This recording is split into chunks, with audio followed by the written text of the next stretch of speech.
I'm not deliberately not numbered and they're not lettered, so it's kept as neutral as possible. That's the first one, and that's the second one. Just a little bit of time, soak it up. Okay. Back again. First one.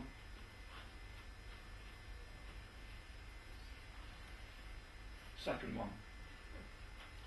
Now then, you've got to buy one of these. You've got no choice. So I want everybody's hand up to actually say which one of these you'd take home and hang on your wall.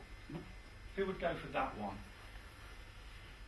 Just have a look around, everybody, and see how many hands there are up. Okay? Who's going to go for that one? They're the people with very little taste, by the way. Now, but they're exactly the same. They're exactly the same size. The lines are exactly the same length. They're exactly the same thickness. It's all done in Photoshop, so they're exactly the same. So the only difference is the position of those lines on the paper. Mm-hmm. But I would say, well, you're so 80% went for that one. You can't deny that there's something about the position of those lines that actually make it more appealing to the larger majority of you. Now, supposing you did such a commercial brief and you had to make sure that, but unfortunately my career has been dogged with having to design high volume selling products, so telephones and televisions and things of that nature, where I've had to design what I would call not to love it nor hate it. So Damien Hirst is love it or hate it. You either love him or you hate him. And only a few will love him and spend a lot of money on it, and that works. Whereas for a mass market telephone for BT, they need to sell 3 million. So I can't do something that Damien Hirst would have done because it won't sell in those numbers.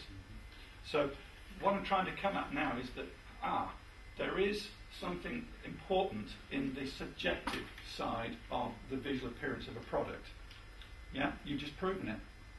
If I got to do a mass market telephone that looked like that one, it would sell a lot less than that one, and BT wouldn't be so happy. So even at the visual end, the designer is being constrained. I would love to do gratuitous styling exercises, for along the lines of what Mr. Stark or Luigi Colani would have done, and so on. I've never had that opportunity much, so I've always had to do the mass market stuff. And I've had to do that because that's what the clients wanted, and it's the nature of the clients that were involved. Okay, now, just a quick example of some of the stuff that come out of the design unit, but this is just to give you a little bit of a kind of put my money where my mouth is. So, baby bottles that heat milk up on the go, medical products, that's a bladder scanner for looking for bladder cancer,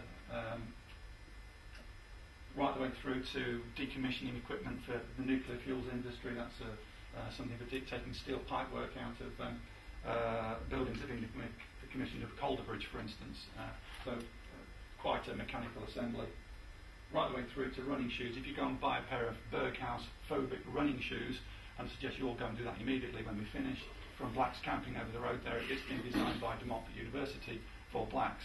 So baby bottles, through to medical products, through to big clunking devices, through to footwear, all of which have had lots of different criteria applied to them in terms of their cost. These running shoes are the lightest that you can buy. They don't retain water. They get wet. You just shake them and it all comes out. Nothing stays behind. So there are very fixed criteria that are applied to the design of those products. So for me, my task as a designer is to weigh up what the criteria are and which are the most important ones, which are the ones we're likely to achieve, which are the ones we might possibly achieve, which ones are totally impossible to achieve, and start to prioritise which ones you go for first, and setting out a strategy of how you actually then take on and develop that product. Now, we've got all sorts of wrapping prototyping facilities at our disposal to make products and this, that and the other. They're only tools. It's just the next generation printer. How many of you got a very high resolution inkjet colour printer at home that cost you 150 quid? You can go and get a really good printer these days for not much money. 10 years ago, you'd have spent a fortune on something like that, wouldn't you? So the technology of the tools that help the designer produce products are just tools.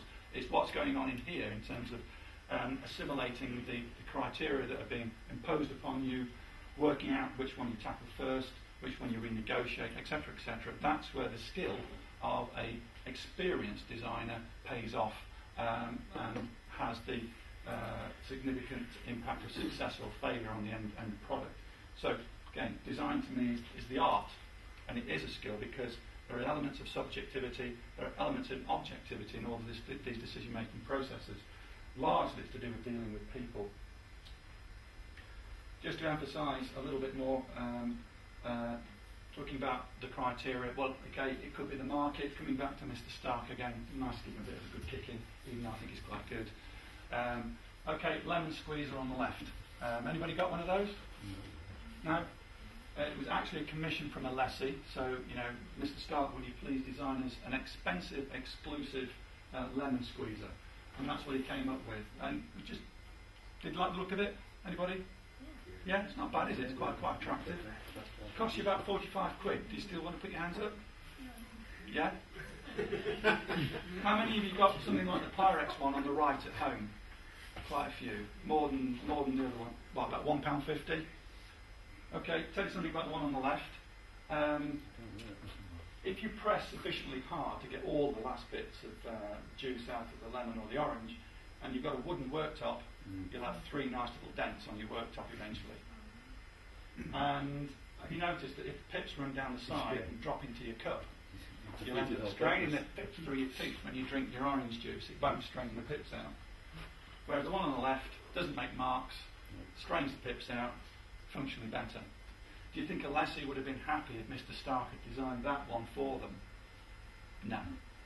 Because it goes back into the lap of what was actually required. And brand, you know, the brand values are also pretty important. Nicole Kidman, Chanel No. 5, the face of Chanel No. 5, kind of works, svelte, elegant, expensive. Even, I've forgotten her name. What's her name? Lily Cole. Lily Cole, isn't it? And the face of Cacharel, more youthful, more affordable, but it kind of works.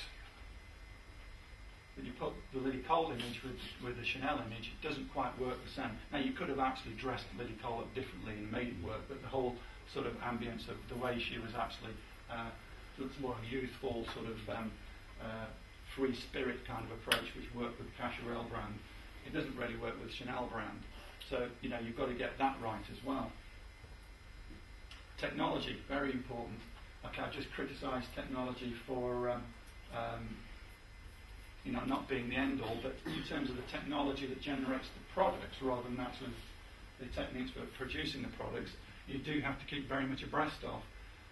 You know, look how successful Trevor Bayliss has been with you know, just generating electricity and the radio, and he's now got a wind-up set of bike lights, which is actually branded Trevor Bayliss.